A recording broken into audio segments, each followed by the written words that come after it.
आज हम लोग देखेंगे प्रोवाइडर की एनरोलमेंट और पार्टिसिपेशन। जो हम लोग पहले डिस्कस करते रहे उसको आज हम डिटेल में देखेंगे कि बेसिकली क्या होती है।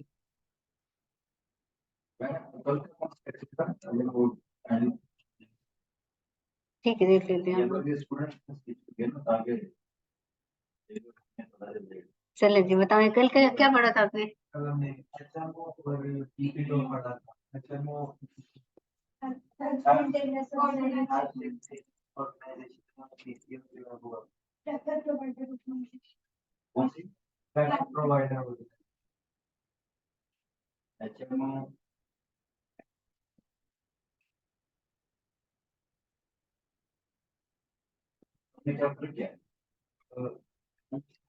वाली जो है वो लेस कॉस्ट करती है और पीपीओ जो है वो हाई कॉस्ट करती है और जो एचएमओ है तो उसके ऊपर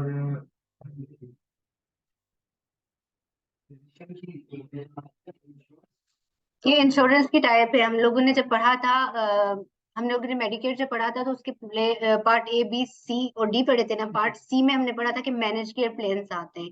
एचएमओ और पीपीओ क्या है? इंश्योरेंसेस के मैनेज केयर प्लान है।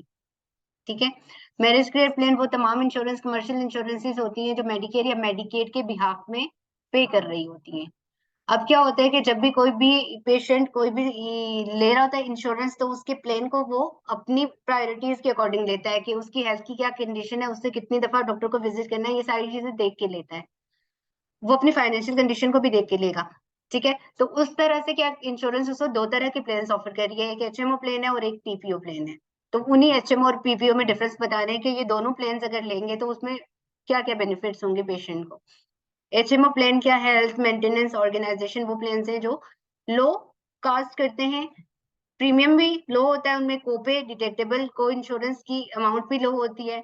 लेकिन अगर वो लो होता है तो उसमें क्या कवरेज कम है। डेफिनेटली पता चल रहा है कि थोड़ा अगर करेंगे तो थोड़ा ही मिलेगा। कवरेज मीन के आपको सर्विसेज की कवरेज भी कम है, कम सर्विसेज को कवर कर रहा है। उसके अलावा फैसिलिटीज की भी आपकी लिमिटेड है कि कुछ ही डॉक्टर्स के पास या कुछ ही फैसिलिटीज में आप जाके सर्विसेज ले सकते हैं। एचएमओ प्लान के लिए जरूरी है कि आपका प्राइमरी केयर फिजिशियन हो। ठीक है, और वो फिर रेफर करेगा स्पेशलिस्ट के पास। ठीक है, पीपीओ प्लान इसके बिल्कुल अपोजिट है, प्रेफर्ड प्रोवाइडर ऑर्गेनाइजेशन है। इसमें आपको किसी भी प्राइमरी केयर फिजिशियन की जरूरत नहीं पड़ेगी। ये थोड़ा कॉस्टली है। ठीक है, ज्यादा एरियाज को कवर कर रहा है, ज्यादा सर्विसेज को कवर कर रहा है। और इसमें हम किसी भी स्पेशलिटी के डॉक्टर को दिखाना चाहें तो बगैर रेफरल के जाके दिखा सकते। ठीक है, ये दोनों का डिफरेंस। ये चीज हो गई क्लियर? बस यही चीजें थी इसके अंदर, हम लोगों ने ज्यादा डिटेल से देखी, यही चीजें पढ़ी हुई हैं। और एक और डिफरेंस जो था, जो एचएमओ प्लान है आपके नेटवर्क प्रोवाइडर सिर्फ कवर करते हैं। नेटवर्क प्रोवाइडर हमने कहा है ना प्राइमरी केयर फिजिशियन है। ठीक है, नेटवर्क प्रोवाइडर होगा। जो पीपीओ प्लान है उसमें नेटवर्क और आउट ऑफ नेटवर्क दोनों तरह के प्रोवाइडर कवर हो सकते हैं, दोनों से सर्विसेज ले सकते हैं पेशेंट। इसमें ये एक और डिफरेंस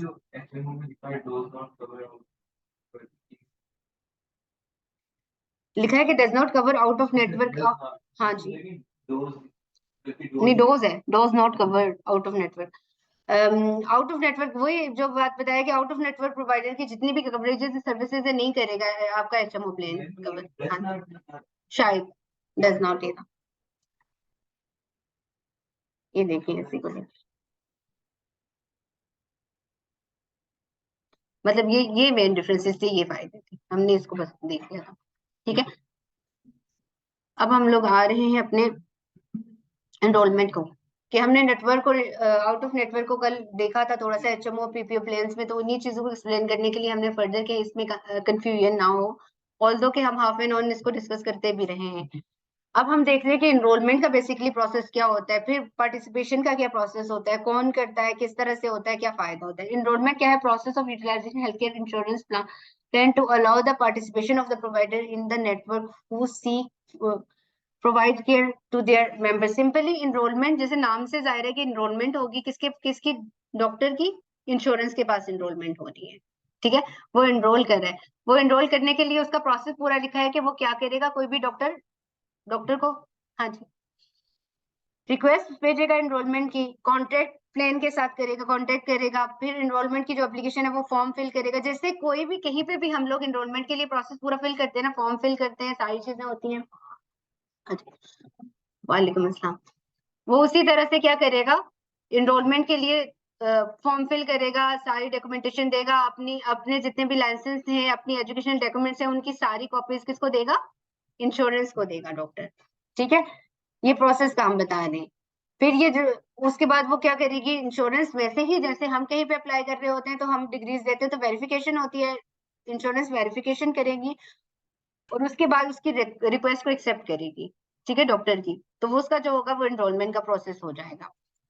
फिर वही हम लोग कह रहे हैं कि जब वो एनरोलमेंट का प्रोसेस हो गया, वो जो सारा प्रोसेस हो गया, उसको हमने क्या कहा, उस प्रोसेस को हम कह रहे हैं क्रीडेंशियलिंग का प्रोसेस। ठीक है, क्रीडेंशियलिंग में क्या हुआ, क्रीडेंशियलिंग के वही ना, उसने एप्लीकेशन भेजी थी, उसके बाद वो क्रीडेंशियलिंग हो गई उसकी।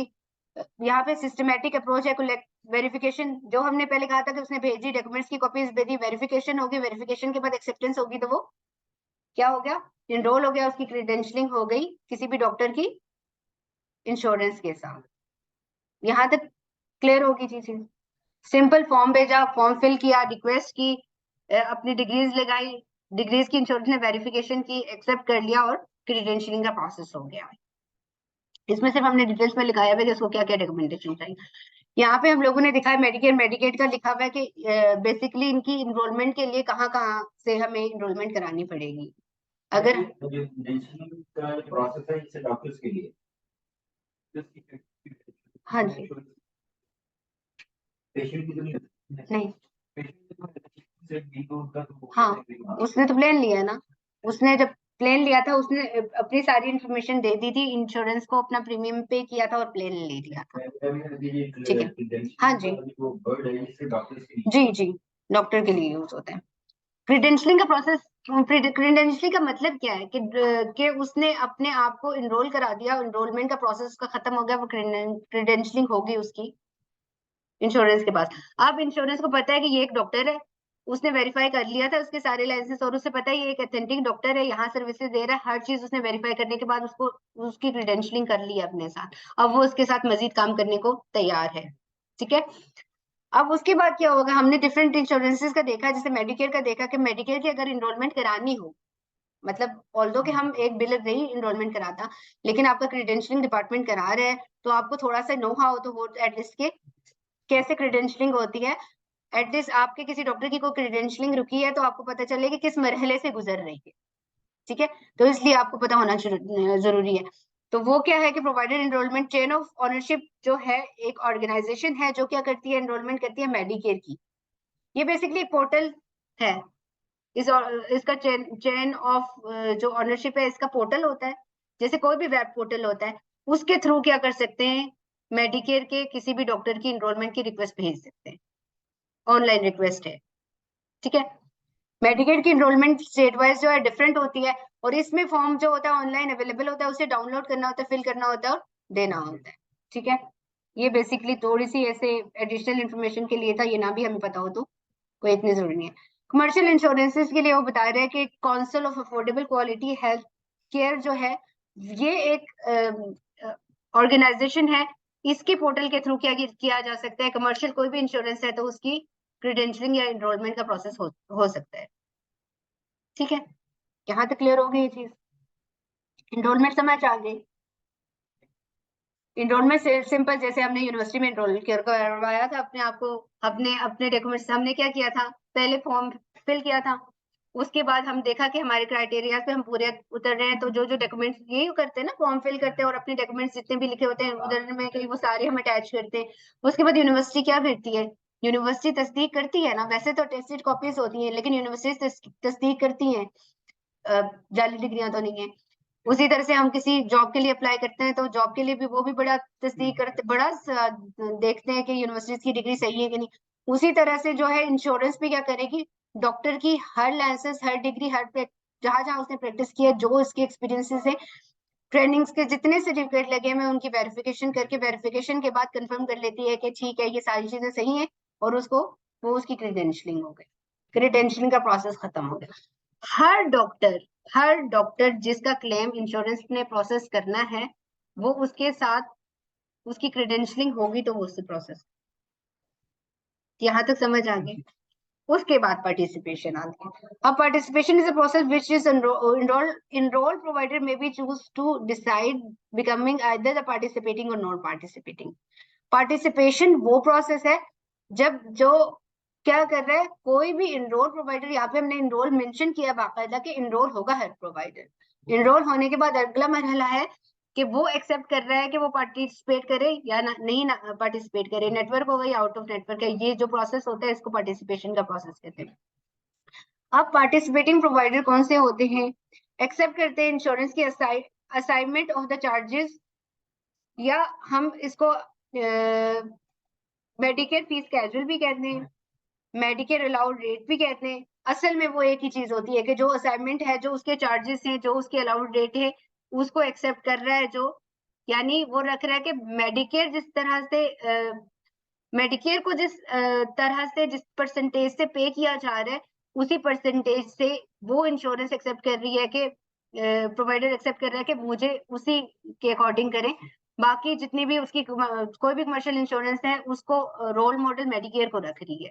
ठीक है, इसलिए हम कभी कभी कहते हैं कि मेडिकेयर के अलाउड रेट है। ठीक है, फीस कैजुअल, हाँ फीस कैजुअल वैसे कहते हैं, या फिर हम कहते हैं मेडिकेयर के अलाउड रेट से। हाँ हाँ जी,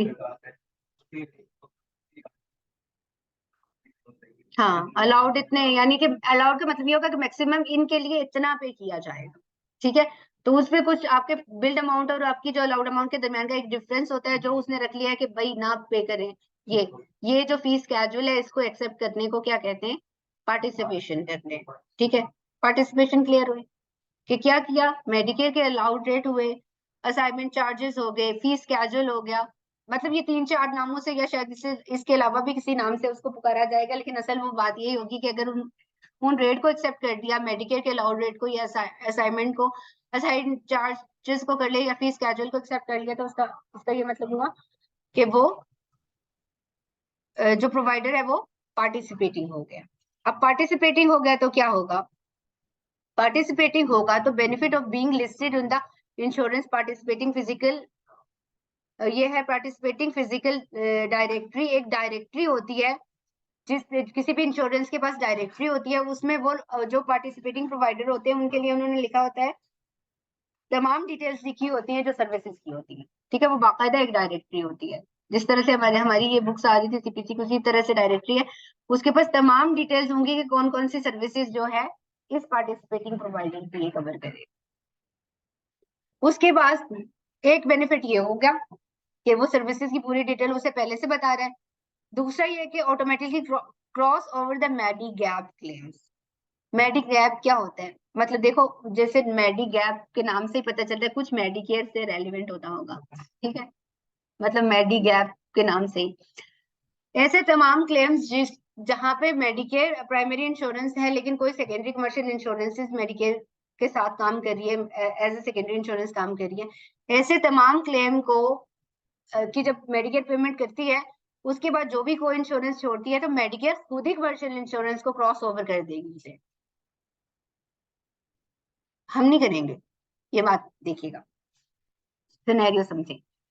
मेडिकेयर प्राइमरी इंश्योरेंस थी, क्लेम उसको हमने सबमिट कराया, उसने प्रोसेस किया, उसने 80% पे कर दिया, 20% को इंश्योरेंस छोड़ दी, और 20% को इंश्योरेंस के लिए उसने जो सेकेंडरी इंश्योरेंस उस पेशेंट की जो भी है उसको मेडिकेयर ने भेज दिया क्लेम, हमने नहीं भेजा।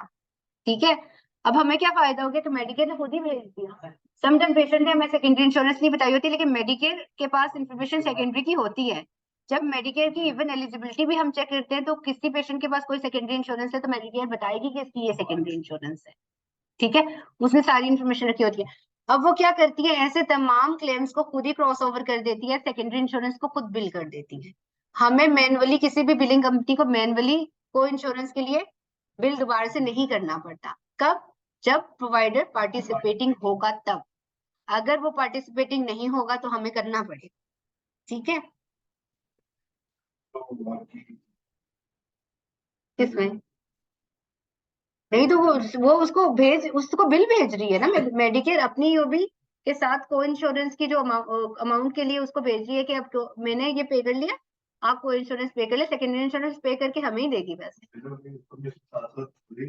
किसकी? मेडिकेयर ने क्रॉस ओवर किया है। मेडिकेयर की जो ईओबी होती है नीचे लिखा होता है कि फॉरवर्डेड इस वाले पेयर को, उसकी ईओबी के अंदर नीचे लिखा होता है, कोई मेडिकेयर की, कल मैं आपको ईओबी सिखा दूंगी, उसमें लिखा होता है कि फॉरवर्ड कर लिया है मैंने, इस पेयर को खुद भेज दिया है। ठीक है, हमारे पास एक सेकेंडरी इंश्योरेंस है तो हम जस्ट उसको बिल का स्टेटस या क्लेम ऐड का स्टेटस डाल देंगे कि उसको बिल हो चुका है ऑलरेडी, हम इधर से भेज देंगे, दोबारा जरूरत नहीं। अगर हम दोबारा से उसे भेजेंगे तो क्या होगा? अगर हमने सेकेंडरी को भी भेज दिया, मेडिकेयर ने तो भेजा बट हमने फिर सेकेंडरी को भेज दिया अपने सॉफ्टवेयर, हाँ, तो डुप्लीकेट से डिनाई हो जाएगी क्लेम।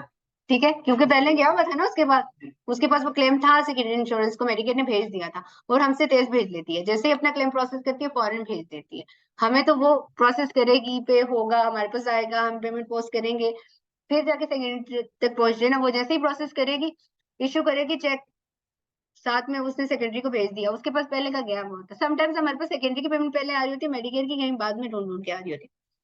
तो इस तरह के सिनेरियो, एक हमने फायदा देखा, ये देखा था कि उसमें क्या हो रहा, वो सारी सर्विसेज की लिस्ट डायरेक्टरी उसने दे दी। दूसरा हमने देखा कि मेडी गैप क्लेम जो मेडिकेयर के केसेस में क्या कर लिए, उसने क्रॉस ओवर कर लिए। तीसरा क्या है कि fees casual amount is 5% higher than that of the non participating provider. Fees casual amount का मतलब ये होगा जो चार्ज अमाउंट थी, जैसे किसी भी डॉक्टर किसी भी सर्विस के बदले में जो जितने चार्जेस, टोटल चार्जेस थे, जो पार्टिसिपेटिंग प्रोवाइडर है वो 5% हायर चार्ज कर सकता है, लेकिन जो उसकी बिल्ड अमाउंट है वो ज्यादा कर सकता है।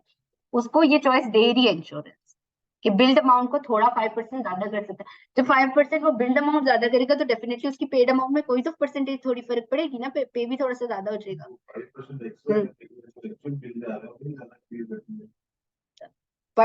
जो इंश्योरेंस जो करेगी पार्टिसिपेटिंग के, उसमें तो उसने परसेंटेज रखी हुई है, लेकिन वहां पे चॉइस दे रही है कि थोड़ा सा बढ़ा सकते हो ताकि मैं भी तुम लोगों को थोड़ा सा ज्यादा पे कर लूं। ठीक है, इसलिए वो कह रही है।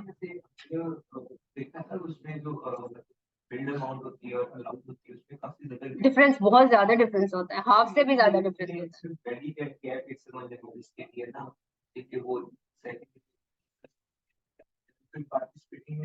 बताती हूँ मैं। अभी अभी सबसे इम्पोर्टेंट बात रह गई है, direct payment to the provider. ये क्या क्या हो रहा है, direct payment to the provider. सबसे आखिरी बात, सबसे अहम बात ये थी, पार्टिसिपेटिंग जो प्रोवाइडर होता है उसको इंश्योरेंस डायरेक्ट पे करती है कोई भी पेमेंट। जो ईओबीस और ईआरएस हमने देखे थे, हमारे डॉक्टर को मिल रहे हैं, हमारे डॉक्टर को मिल रहे हैं, क्यों मिल रहे हैं? क्योंकि हमारा डॉक्टर पार्टिसिपेटिंग है। नॉन पार्टिसिपेटिंग प्रोवाइडर को इंश्योरेंस के पैसे नहीं देती, पेशेंट देते। हाँ, समझ आई? फर्क समझ आया? बड़ी सबसे बड़ी बात ही ये थी। ठीक है, तो सबसे आखिर में थी कि क्या है, पार्टिसिपेटिंग प्रोवाइडर का एक फायदा ये था कि 5% बढ़ा भी रहा है। दूसरा हमने देखा कि सर्विसेज की डिटेल वो पहले से ऑलरेडी बता देता है आपको कि डायरेक्टरी में कि ये सर्विस कवर कर रहे हो, क्रॉस ओवर भी हो रहे हैं क्लेम। एक और चीज जो यहाँ पे मैंने नहीं लिखी और मैं हमेशा उस वक्त बताते वक्त सोचती हूँ कि अगली दफा मैं लिखूंगी, मैं भूल जाती हूँ, वो ये थी कि पीसीपी बनाता है पार्टिसिपेटिंग प्रोवाइडर को। पीसीपी प्राइमरी केयर फिजिशियन कौन होते हैं? जो पार्टिसिपेटिंग प्रोवाइडर होते हैं। ठीक है, जो भी पार्टिसिपेटिंग प्रोवाइडर होंगे इंश्योरेंस के, इंश्योरेंस अपने पीसीपीज उन्हीं को बनाती है। पीसीपीज कौन से हुए? जो उसने किसी स्पेसिफिक लोकेशन के ऊपर उसने अपने पेशेंट्स को बता दिया कि आपकी लोकेशन में हमारा ये डॉक्टर है तो वो आपका पीसीपी होगा। चॉइसेस देंगे दो चार पीसीपीज की कि भाई ये इनमें से एक रख लो अपना पीसीपी जिसके पास चेक कराने जाओगे। अब वो क्या होगा कि जब वो अपने पेशेंट को अपना पीसीपी एलोकेट कर रहा है पार्टिसिपेटिंग प्रोवाइडर, तो उसके पास फ्लो पेशेंट्स का ज्यादा होना शुरू हो गया ना। थोड़े से कम पैसे जरूर वो शायद ले रहा है कंपेरेटिवली, फ्लो उसके पास ज्यादा है, बहुत ज्यादा। तो वो क्या कर रहा है, पीसीपी बनाए, पार्टिसिपेटिंग प्रोवाइडर पीसीपी बनते हैं। ठीक है, हाँ, पैनल वाला सीन हो जाता है उसका। ये मैं हमेशा यहाँ लिखना भूल जाती हूँ, बात मुझे याद रहती है बताते वक्त, लेकिन लिखते वक्त भूल जाती हूँ मैं। वो मैंने नहीं इसके अंदर ऐड की, लेकिन वो सबसे ज्यादा इंपॉर्टेंट चीज। नॉन पार्टिसिपेटिंग बिल्कुल उसके अपोजिट हो गया, लेकिन इसको भी कोई फायदे होते हैं। अब ये क्या किया इसने, फीस कैजुअल जो है एक्सेप्ट नहीं किया। ठीक है, अब वो अगर फीस कैजुअल एक्सेप्ट नहीं कर रहा तो इंश्योरेंस क्या करेगी, अब इसमें क्या होगा कि इसमें उसके जो है कुछ लिमिटेड चार्जेस है जिसके लिए वो क्या किया जा रहा है, उसको पे किया जाएगा, ठीक है, इंश्योरेंस पे करेगी, उसको तो नहीं करेगी, मतलब उसकी सर्विसेज के लिए पे करेगी। लेकिन इसके पास ये चॉइस होती है कि चार्ज करते वक्त ये लोगों को ज्यादा चार्ज कर सकते हैं, मतलब उसकी बिल्ड अमाउंट जितनी है ना उसमें से उसने परसेंटेज नहीं रखी कि इतना अलावा है, इतना मैक्सिमम मुझे पैसे मिलेंगे, वो ज्यादा कर सकता है, इवन 9.25 तक ये जा सकता है, ये इतना ज्यादा लोगों से पैसे ले सकता है, ठीक है, इसके पास चॉइस है। लेकिन इसके पास चॉइस लिमिटेड सर्विसेज की है। दूसरी इसके पास है कि इसकी जो है इसको डायरेक्टली इंश्योरेंस पे नहीं करेगी, पेशेंट को करेगी, और पेशेंट वैसे भी जो आउट ऑफ नेटवर्क जितने भी प्रोवाइडर होते हैं उसको मोस्टली पेशेंट क्या करता है, at the time of visit ही पे कर लेते हैं। अब उसने at the time of visit pay कर लिया है अगर पेशेंट ने सर्विस के लिए, तो ये हमेशा क्या करते हैं, आउट ऑफ नेटवर्क प्रोवाइडर क्या करते होते हैं, जितना उन्होंने पेशेंट से लिए होते हैं ना पैसे, तो उतना रिइम्बर्स कराने की कोशिश करते हैं कि इंश्योरेंस इतना ही रिइम्बर्स करे, ताकि अगली दफा पेशेंट की कोई सर्विस आगे उसमें एडजस्ट होने के बजाय जितना मैंने लिया हुआ है ऑलरेडी उतना तो एटलीस्ट मुझे पे हो। इस सिनेरियो में वो कौन प्रोसेस पेशेंट बिलिंग, जी क्या करना है? हाँ जी, तो पेशेंट का बिल इसमें बिलिंग अपनी इन्वॉल्व होती है ना? होती है। वैसे ही सिंपल, वैसे ही सिर्फ हमें फर्क इसमें क्या हुआ कि हमारे पास जब ईओबी आएगी, हमारे पास वैसे ही बिल आया था जैसे कि दूसरे सिनेरियो में, पार्टिसिपेटिंग के सिनेरियो में आया था, हमने वैसे ही बिल सबमिट कराया जैसे पार्टिसिपेटिंग में करवाया था। हमारे पास जब ईओबी आई है तो हमारे पास उस क्लेम की पेमेंट की डिटेल में क्या लिखा गया है, जितनी जितनी इंश्योरेंस ने पेशेंट को पेमेंट पे की थी वो डिटेल आ गई हमारे पास ईओबी में, और सीओ 100 आ गया, रीजन आया है। सीओ 100 का मतलब था कि डायरेक्टली पे कर लिया मैंने पेशेंट को ये पेमेंट, हमने क्या करना है, हमने सीओ 100 के लिए पेशेंट को कर लेना है बिल, सिंपल, और पेशेंट की पेमेंट की डिटेल हमारे पास, चूंकि ऑलरेडी वो मोस्टली ये होता है कि डॉक्टर, जब हमने पेशेंट को बिल किया तो डॉक्टर वो कहे, उसने अगर उस टाइम पे कर लिया था डॉक्टर को कहेगी ना मैंने पे कर लिया था, तो डॉक्टर हमें वो पेमेंट्स की डिटेल भेज देगा तो हम पोस्ट कर लेंगे, सिंपल। को पे नहीं कह सकते हम उसको, सीओ 100, सीओ 100 कोड है, सीओ 100 कोड है, उसका मतलब होता है कि इंश्योरेंस ने डायरेक्टली पेमेंट जो है वो पेशेंट को कर दी, तो हमें जो ईओबी आएगी उसमें सीओ 100 आएगा, हमने जिस सीओ 100 का कोड एंटर करके पेशेंट को बिल कर देना है, पेशेंट हमें वो डिटेल्स देगा जो पेमेंट्स किसको आ रही है, बस ये होगा। अब यहाँ पे प्रोवाइडर को क्या फायदा हो गया, ये हो गया कि ज्यादा पैसे मिल रहे हैं उसको, दूसरा कि पेमेंट्स के लिए उसको वेट नहीं करना पड़ रहा है ज्यादा, उसको तो at the time of visit मिल भी रहा है, लेकिन जरूरी नहीं है कि 100% उसको हर दफा में मिल रहा, हो सकता है वो करके चला गया, कोई बाद में कह रहा होगा मुझे बिल भेज देना, मैं उस वक्त पे कर लूंगा, क्योंकि लोग भी जितना डॉक्टर चला के उतना पेशेंट भी चला के ना, वो क्यों पहले पैसे देगा, वो कहेगा जितना इंश्योरेंस मुझे प्रोसेस करके जितने पैसे भेजेगी बिल के उतने ही मैं दूंगा डॉक्टर को, मैं क्यों ज्यादा दूं, जितना मुझे इंश्योरेंस पे करेगी वही मैं दे दूंगा डॉक्टर को, तो जरूरी नहीं है कि हर दफा के सिनेरियो में वो पे करके चला जाए। ये अब डिफरेंस समझ आया, ये बस ये थी टेक्निकल चीज, असल में इतनी टेक्निकल भी नहीं थी लेकिन याद रखने वाली थी। क्या चीज, स्लाइड को, दिस वन,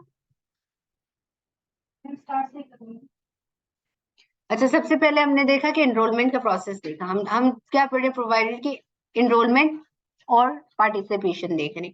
एनरोलमेंट वो प्रोसेस था कि जब वो क्या कर रहा है, एनरोल कर रहा है इंश्योरेंस के पास अपने आप को, ठीक है, एनरोल करने के लिए क्या कर रहा है, सिंपल एनरोलमेंट के लिए रिक्वेस्ट भेज रहा है, उसे रिक्वेस्ट भेजी है, कॉन्ट्रैक्ट प्लान का देखा है, उसने क्या किया, अपने सारे डॉक्यूमेंट सबमिट कराए हैं इंश्योरेंस के पास, वो सारा प्रोसेस हो गया, जैसे कि कोई भी फॉर्म हम फिल करके जो उसकी रिक्वायरमेंट्स हमारी होती है, जो जो डॉक्यूमेंट्स हमारे चाहिए होते हैं उनकी कॉपीज हमने क्या करनी होती है, भेजनी होती है इनरोलमेंट में। अब इनरोलमेंट में क्या किया उसने, बाकी सारी, अब वो जो सारा रिक्वेस्ट उसने भेज दी थी उस रिक्वेस्ट को प्रोसेस करके एक्सेप्ट जब किया तो वो क्रेडेंशियलिंग होगी, ठीक है, किसने, इंश्योरेंस ने एक्सेप्ट कर लिया, उसने वेरिफिकेशन कर ली, उसने देख लिया कि डिग्री जाली नहीं है, उसने देखा हर चीज वैलिड है, उसने क्या किया, उसको उसकी क्रेडेंशियलिंग कर ली अपने साथ डॉक्टर की, ठीक है, ये क्रेडेंशियलिंग का प्रोसेस हो गया।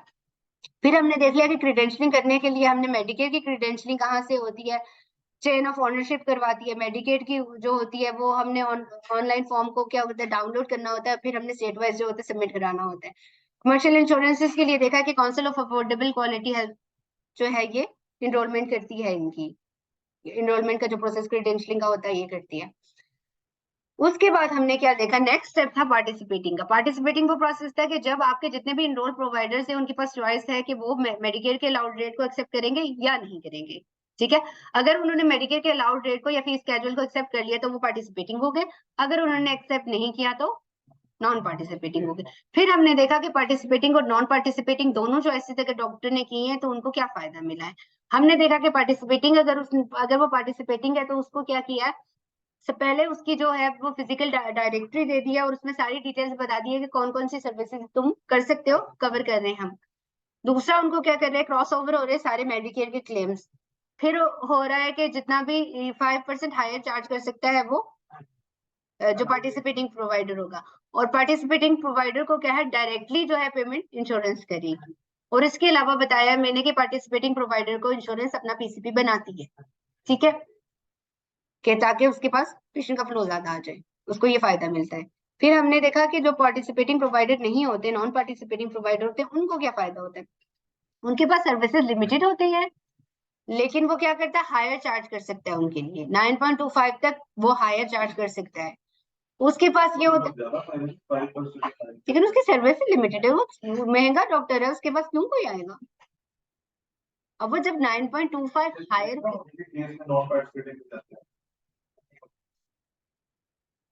नॉन पार्टिसिपेटिंग महंगा है ना। हाँ हाँ जी, वो बस नॉन पार्टिसिपेटिंग होते हैं ना। ठीक है, तो जो पार्टिसिपेटिंग प्रोवाइडर है वो नहीं कर पाएगा ना, उसने क्योंकि जो फीस स्केड्यूल एक्सेप्ट किया हुआ है उससे ज्यादा तो चार्ज ही नहीं कर पाएगा।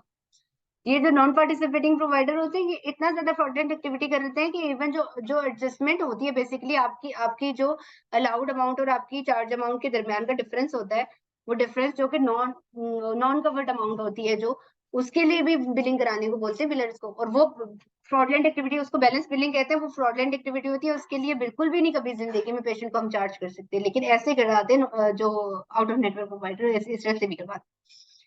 लेकिन ये है कि ये एक महंगा डॉक्टर है, ये ज्यादा चार्ज कर सकता है, ये ज्यादा पैसे कमा सकता है, लेकिन कंपैरेटिवली क्या है, सर्विसेज इसे कम कवर करेगा। इंश्योरेंस इंश्योरेंस से कुछ भी नहीं कह सकता, अगर इंश्योरेंस नहीं इसकी सर्विसेज कवर करेगी तो क्या करेगा। पार्टिसिपेटिंग ने तो एक कॉन्ट्रैक्ट बनाया हुआ है ना, तो वो तो बार बार उसको कर सकता है। ये हम हाँ हाँ, तो पेशेंट क्यों देंगे, कोई भी पेशेंट आप देखेंगे, कोई भी बंदा, हर इंसान की, वो गोरा हो या एशियन हो, कौन चाहता है कि मेरी जेब से पैसे निकले, थोड़े ही निकालने चाहते हैं ना। तो वो हमेशा क्या करेंगे, कोशिश करेंगे कि हमें एटलीस्ट उस टाइम तो ना देने पड़े, बाद में चलो बाद की बात देखेंगे, थोड़ा थोड़ी हमारा जो पोर्शन है हम दे, लेकिन डायरेक्टली ज्यादा पे नहीं करना चाहेंगे। तो इनके पास क्या आते हैं, इनके पास थोड़े पेशेंट का क्योंकि सर्विसेज भी इनके पास लिमिटेड है, पेशेंट भी लिमिटेड है, जो लिमिटेड इनके पास नंबर है पेशेंट्स का, उनके ऊपर उनसे वो ज्यादा चार्ज कर लेते हैं, तो उन्हें फायदा हो जाता है। बाउंड नहीं है ये बाउंड नहीं है, पीसीपी तो बाउंड है ना टू सम एक्सटेंट, भाई पीसीपी है, उसने करना है, उसको होना है अवेलेबल, उसने सर्विसेज देनी है। ये बाउंड नहीं है, ये कर ले, ये यहाँ से पूरा कर लेता है, उसको वहां से फायदा हो जाता है, इसको यहाँ से फायदा, दोनों को फायदा होता है। तो इसलिए दोनों चॉइसेस होती हैं दोनों के पास। ऑल्दो कि हम लोग डायरेक्टली बिलर जो है इस सारे प्रोसेस से को नहीं देख रहे होते, इतना नहीं है हमारा डायरेक्टली ताल्लुक होता, लेकिन एटलीस्ट हमें आइडिया होना चाहिए इसके बारे में, क्योंकि सारी बिलिंग जो है पार्टिसिपेटिंग की नहीं होती, नॉन पार्टिसिपेटिंग प्रोवाइडर की भी होती हैं बिलिंग्स, उनके भी प्रोसेस होते हैं, उनमें सबसे ज्यादा पेमेंट वाले टाइप टाइम पे ज्यादा मसले होते हैं, क्योंकि अगर डॉक्टर ने पेशेंट से ज्यादा चार्ज किया हुआ है, उसने पैसे लिए हुए, तो वो हमें कहता है कि निगोशिएशन करके आप कितने मैक्सिमम पे करवा के दें, लो पेड होता है। फिर अगर कोई लेम जो उसने रखा हुआ है ना कितनी परसेंटेज होनी चाहिए थी पे, उतना ना हुआ तो उसको हम लो पेड रखते हैं, फिर नेगोशिएशन करके मजीद उसको पे कराने की कोशिश करते हैं। तो ये पेमेंट के प्रोसेस में बेसिकली थोड़ा सा डिबेटेबल हो जाता है, बाकी बिलिंग शिलिंग सारे प्रोसेस एक ही जैसे होते हैं। इसमें कोई क्वेश्चन, प्रीवियस किसी में कोई क्वेश्चन। हमने एचएमओ पीपीओ से पीछे क्या पढ़ा था,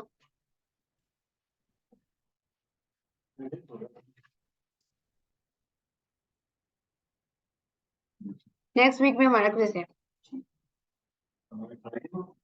पता नहीं, फ्राइडे को नहीं है।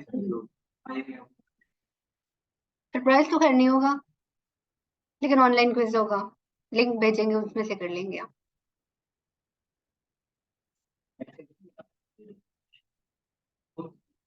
उसे उसे गूगल ड्राइव खोल लेंगे, आगे आते जाते डालते जाते, नेक्स्ट ऐड कर लिए। कल जो पढ़ेंगे वो भी मैंने डाल दिया सब, हम आगे क्या पढ़ेंगे वो भी डाल दिया मैंने, कोशिश की थी कि मैंने डालू, पता नहीं यहाँ पे नहीं आया।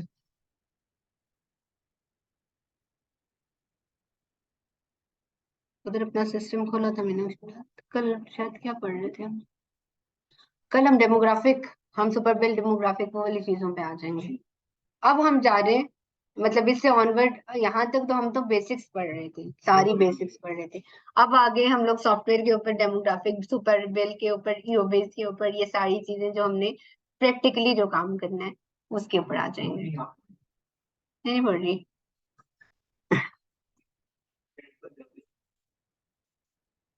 नॉवेल्स नहीं भूलती, लड़कियों को तो बिल्कुल, हमारे तो लड़के भी पढ़ते हैं। हाँ, इतनी बड़ी बुक कोई कोर्स की तो ना पढ़े।